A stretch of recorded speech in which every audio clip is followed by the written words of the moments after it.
a lot of people don't really know about community psychology because it's one of the newer fields of the psychology field. And what makes community psychology different from what I thought I wanted to pursue, which was clinical psychology, is that community psychology looks at systems and how they impact people. So we don't just operate in one silo, right? So, like, if we think about the example I like to give folks is if there's a young person that's not doing well in school, the traditional model was, oh, what kind of deficit is the child have, whether it's an intellectual or behavioral, that's impacting their behavior, their performance in school, versus a community psychology lens is just looking at looking at systems and how they impact that child.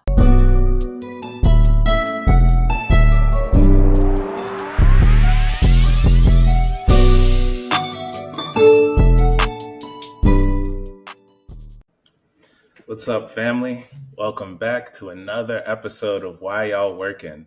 I am your co-host, Michael Ogunsanya. I'm Alairé.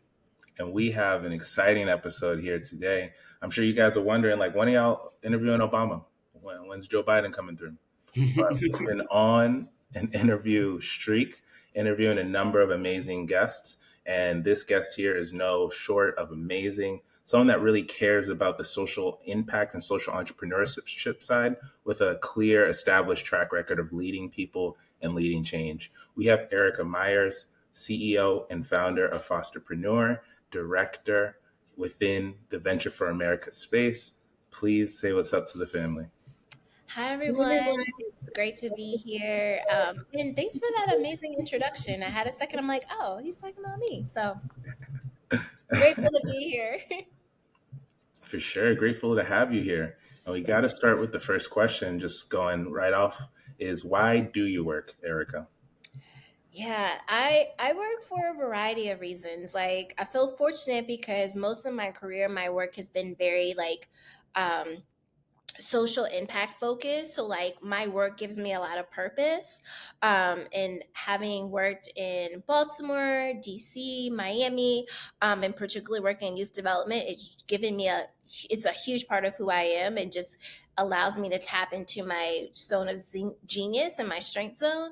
And then also too, like, within our capitalist society, we got to work, we got to pay bills, and I need money. So I've been fortunate to be able to use my job to help me pay my bills, but also to, like, a big part of, like, the work that I do is driven by just purpose work. And we're gonna go get deep into your history. Owings Mills native. I don't want to say too much, but I'm in Owings Mills as well. So if they find me, they'll find you. You found your way to the illustrious Spelman College in Atlanta, and then getting your master's as well in the University of Miami. I mean, you've been able to move along the East Coast and succeed at that. So when you talk about why you work, there's a bit of survival, like you said, a bit of like getting to the next day, but it's clear that purpose and like passion has been like interwoven within your career. Would you agree? Oh, absolutely.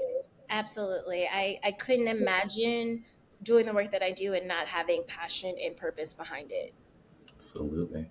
And speaking about, sorry, Michael, just really wanted to touch on something real quick. We're talking about passion and purpose, but when did you really find that in your journey, right? We want to make sure that, we keep the audience engaged in terms of, some of our audience members are people in college and kind of growing up and kind of developing in their career. So we also want to give them a kind of a perspective of, from your lens, right? Like, how did that happen for you? When did you discover your passion and purpose there?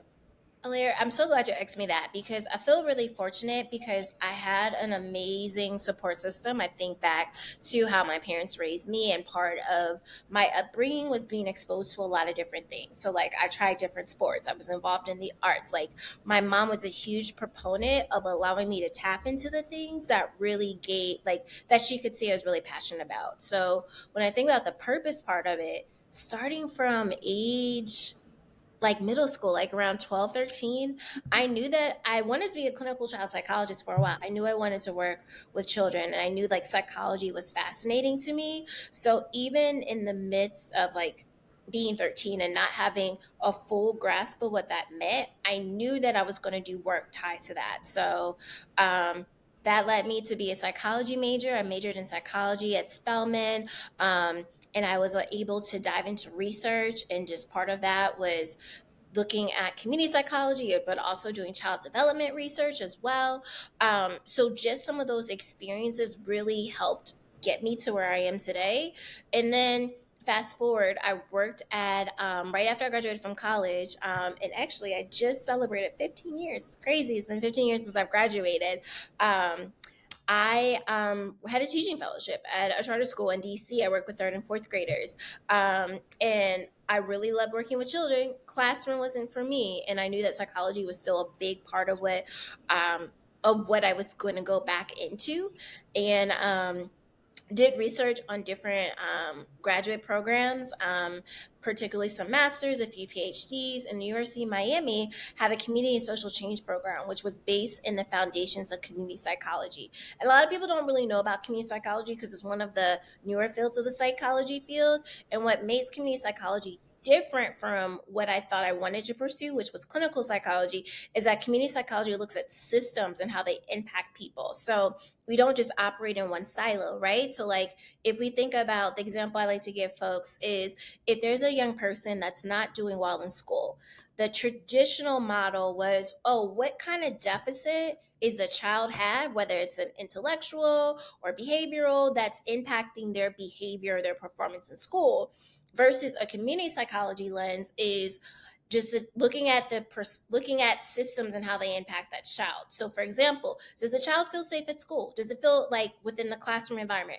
Does the child feel safe within their community? Does the child feel safe at home? Does the child feel safe like in all these other systems that they interact with? Not saying that there isn't anything wrong or there isn't something that can't be addressed in the individual, but I mean, we're all in Alairé. I think you're in Baltimore, so please correct me if you're not in the Baltimore No, area. no, you're good. Yeah, I'm in there. Okay, so we're all in the Baltimore ecosystem, right? And people like to say things about our city and where we're from, and we can look at certain neighborhoods and we can see the impact of the systemic issues at play, right? So community psychologists look at that from multiple systems, from the micro to the macro.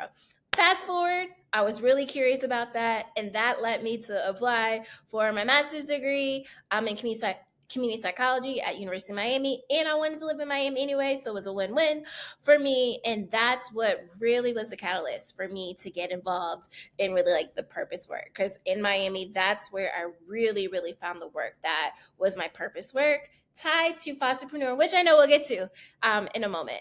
So I know it was a long-winded way of kind of answering that question, but long story short, the exposure I had growing up, but also my college experience, my graduate school experience that led me to that passion and purpose work. I appreciate you mentioning that, and that your mom and family were a big part of your developmental growth in kind of pushing you towards what your passions and goals were. Because I think that a lot of people may or may not have that. So it's also important to note that for you, that was a big proponent of your growth and how that helped you kind of keep going in that essence. But I also want to, kind of touch on, some dark moments that may not have been the greatest in that journey, right? I know that everybody kind of goes through some kind of points of, maybe this isn't for me, right? Did you ever have those moments, and how did you kind of work your way out of them? Just want to give the people a perspective of No, what it looked like. great questions. Let me tell you, like, for the most part, I believe that sometimes your darkest moments can be your greatest moments. And that's been the case for me throughout my life. So I mentioned that I lived in Miami. I lived in Miami for 3 years. And as I was getting to my third year, I knew that I wanted to come back to the DC area. I wanted to pursue policy work. I had been working in community-based organizations that supported foster care youth, which was a huge part of just who I am and like what I wanted to, the ways I wanted to contribute, because I saw a lot of challenges there that I wanted to help address. And I thought policy was the way to do that, because I took a few policy related classes in graduate school. And I'm like, oh, what better place to do that than go back to DC? My parents are divorced. So my dad lives right outside of DC in Hyattsville. My mom's in Owings Mills. So at the time, I was like, okay, one of my best friends from college was a White House intern. This is 2014. And she was like, Erica, if you get in, then it's going to open up your network to being able to go into policy. You'll be able to make the impact you want to do. And I'm like, all right, bet I'm going to do this. And I pretty much, when I put my mind in something, I'm going to do it.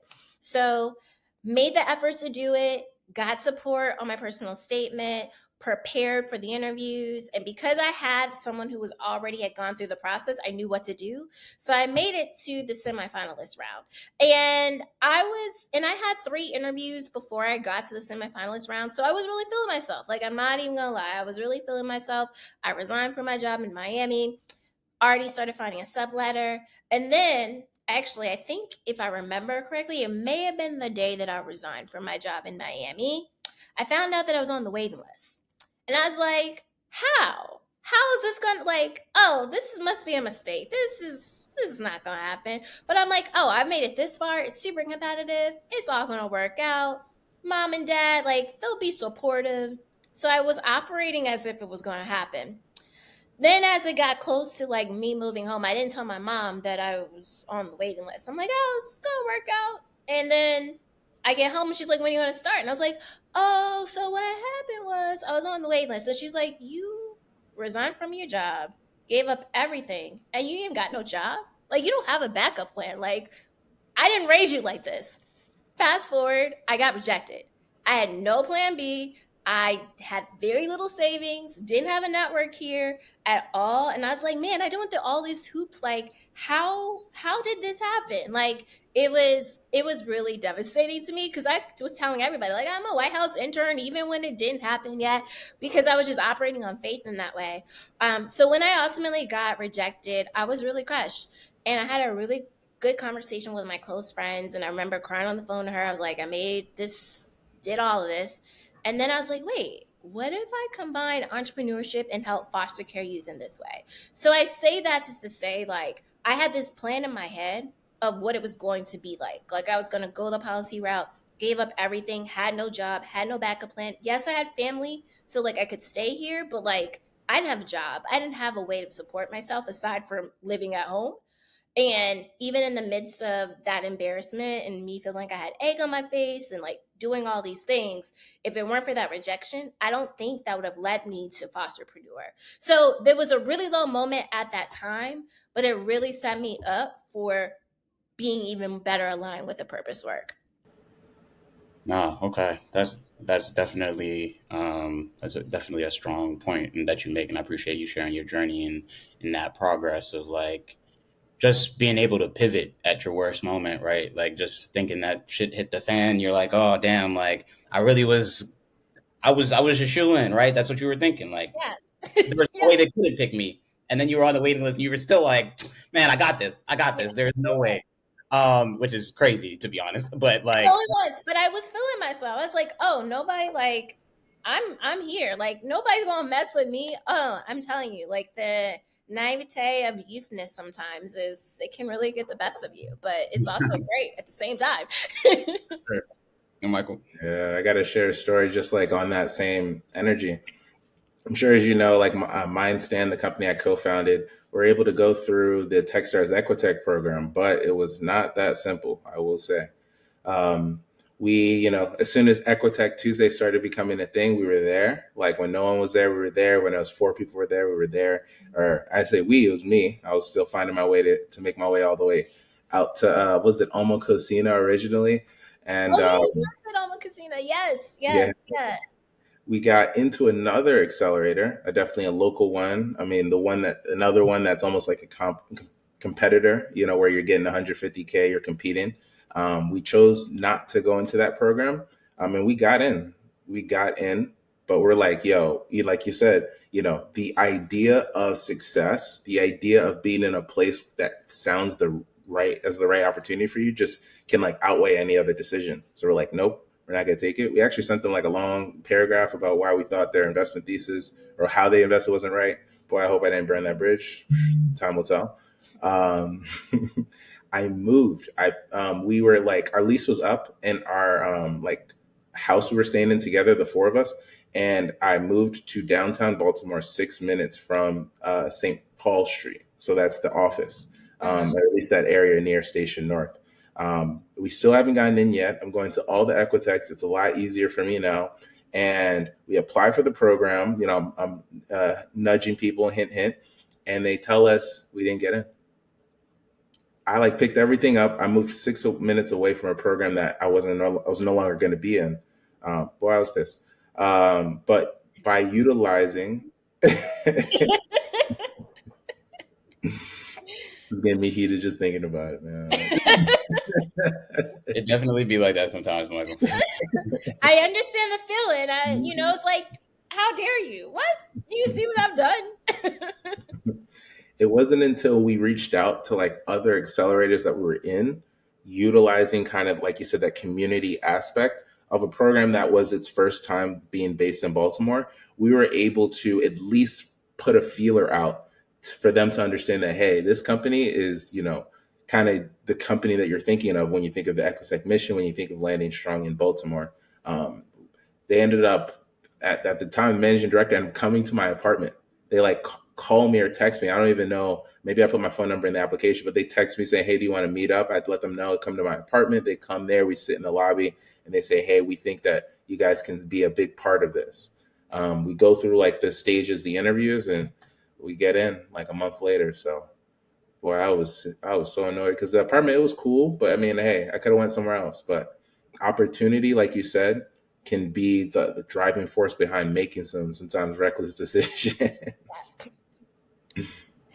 Yeah, and I love that you shared how like how you can definitely relate to the fact of like you made all these preparations and it just seemed like it was super aligned, and then it's like, wait, what?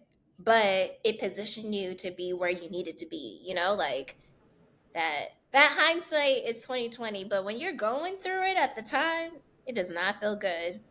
Yeah, and it can leave you with some scars, but Right. at the end of the day, you just got to keep pushing. And I want to know from you, like, as you like grow Fosterpreneur and in the work that you do you still find yourself kind of being kind of almost risk averse as a result of what you experienced, or a bit more like risk tolerant to what could be? Let me tell you, I would say that I'm a little bit more risk averse in the sense of I am not someone that advocates unless you have a lot of financial support, whether that's like family that can help you out or you have a supportive partner, spouse, whoever. I'm not a fan of going all in.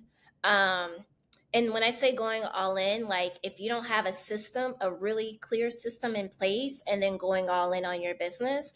And I feel like for a long time in the entrepreneur space, it's like, oh, if you're not fully committed to your business or your social innovation if you don't go all in. But the truth of the matter is, if you go all in, you can sometimes bounce. It can be ugly, and I feel like I'm not someone who believes in struggling for struggle's sake, and I think that some people kind of wear that as a badge of honor, but I really think about Maslow's hierarchy in the sense of if you don't have your basic needs met or you're struggling to take care of yourself at that foundational level, you can't give all that energy to your social impact, your business. I mean, there's examples of people who have done that, right? But I think about it from the lens of being part of the global majority, but also being part of an underrepresented group in the U.S. and just what our current system is. Um, and I think it's important to be very calculated with your risk taking.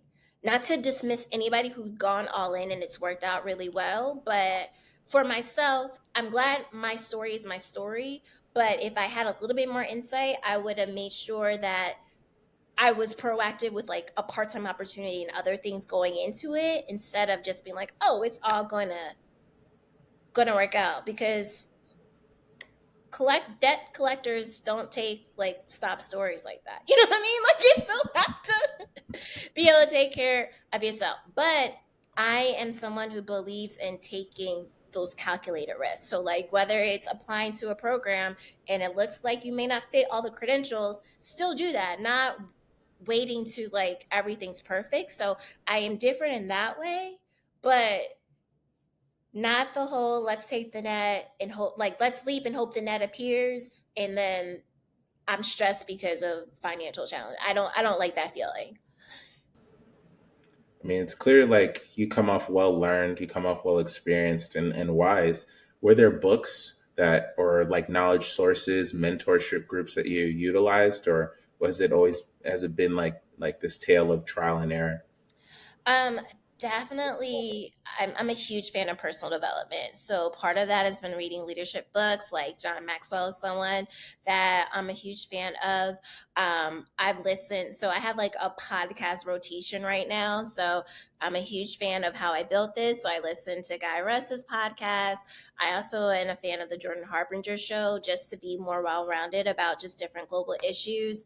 I also listen to Eric Thomas. I'm a huge fan of Eric Thomas and what he's done with his enterprises. And then also, I will say in recent years, one book that has completely changed my life is Rachel Rogers' We Should All Be Millionaires. And I actually really re listened to some of her podcast episodes. Recently, and one of the podcast episodes that really stuck in my mind that I've been reminding myself every day is that abundance is our birthright.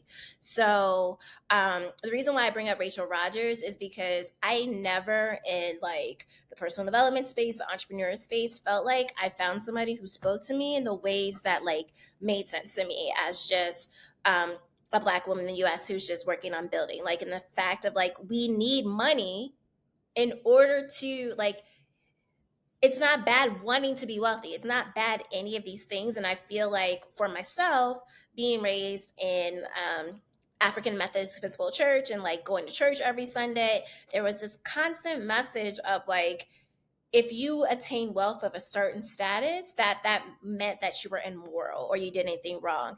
And like I've done a lot of conditioning to be like, hey, in order for me to help serve the people that I want to serve, but also live the life that I want to live and support my family and like other friends' endeavors, I need money. And that's not a bad thing. Like, and not allowing the narratives of the media of, like, we're about to enter in the presidential election.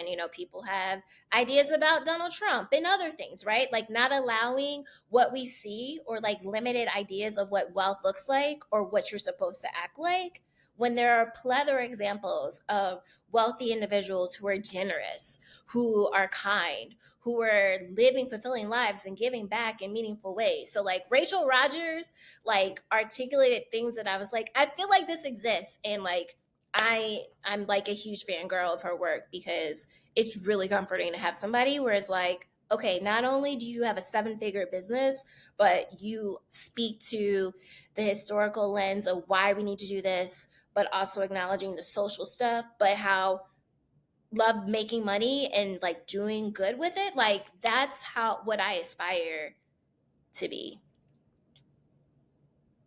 Yeah, and I think with business, it's important to note that like you can have your cake and eat it too, but it Yeah, depends on how you do that is whether or not people are going to make a decision on or actually have an opinion on whether or not that is actually good or bad, right? Like if you decide to be in the defense contracting world and you work with people who don't necessarily want their work going to overseas wars and such like that, like you're in the wrong business for what you're trying to do. But if you're giving back and doing all these things, you could say potentially that you're offsetting the bad that you're doing versus the good. I don't know. And but like there's also different points at which where I think that for you and other women like you specifically, like coming from that lens, having that historical perspective of like, okay, here's the reason why we should be involved in business and making wealth. And at least if you're not wealthy, understanding, having a financially literate mind and opening up others to that possibility of doing more and having more so that way they can be free from whatever system that they're born into, I think is an incredibly important point to kind of note and bring up, even from a religious perspective as well, because I find that very uncanny that, a lot of religious institutions will be like, hey, don't, if you have too much money, you need to give that to the church. But like at the end of the day, the church is also a business. So, exactly. and then at the end, they know that there's money to be had in that. And I think that for some reason, we all keep that information and that financial knowledge hidden. For what reason, I don't know yet, but maybe we'll never know. But I do want to do our part in making sure that other people have access to this information. And we're doing that here by having you on the show and talking about it. So definitely appreciate you sharing. Oh, my Michael, I pleasure. know that you cut out a little bit there too. Are you Yeah, okay? I know the bat. Like, I left my charger somewhere, so USB-C cables are like charging up my whole setup right now. But I'm Gotcha. still here. If you can still Okay. hear me, Yeah, I That's can like, still hear you. Yeah. perfect, perfect. Yeah, video will record. It'll be a little delay, so so don't worry if I look like a robot. Um, Okay. I do want to understand, and it's just to let you know, to preface, we often like understand people's upbringing or cultural background and everything. Um, what was it like? Were your parents originally from Maryland and Owings Mills? Did they come to America? You spoke a bit about it, but I'd love to understand your cultural background and how that influences you today. Yeah, so I am a second generation college student. So my mom was born and raised in Baltimore. My dad was born in Tampa and came to DC at the age of 16.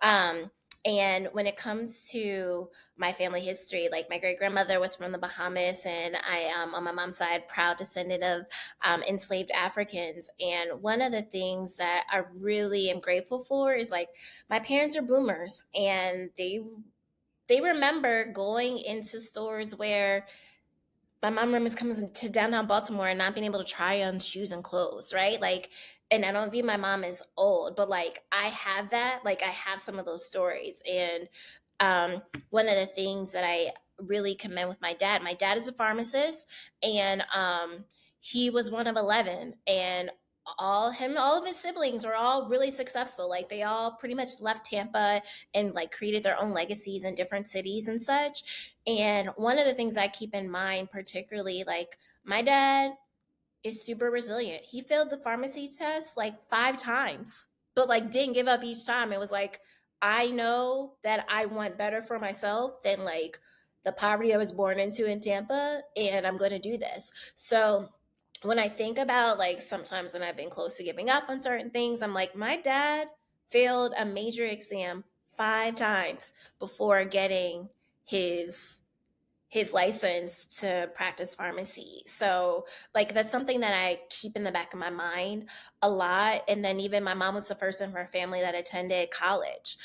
So, that was like a really big deal. And then, even the investments on my parents made in me educationally, like, I was able to attend private school my entire life. And I don't believe there's any perfect school fit for like any child, but it did afford me certain opportunities that I may not have had if there were other choices that were made.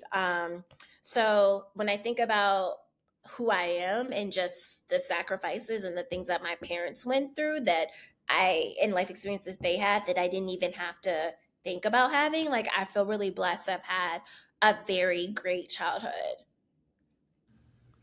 Appreciate you saying that. And with that being said, we are going to take a slight break and come back for our second segment, getting into Erica's more recent endeavors, particularly around her career, that development there, and then maybe some future possibilities around what's going on, what's happening, and what we can get into and what we can learn from. So, appreciate you, Erica, for sharing. Love to get into a little bit more when we come back from the break. So, thanks, everyone. It's been Why Y'all Working. I'm your host.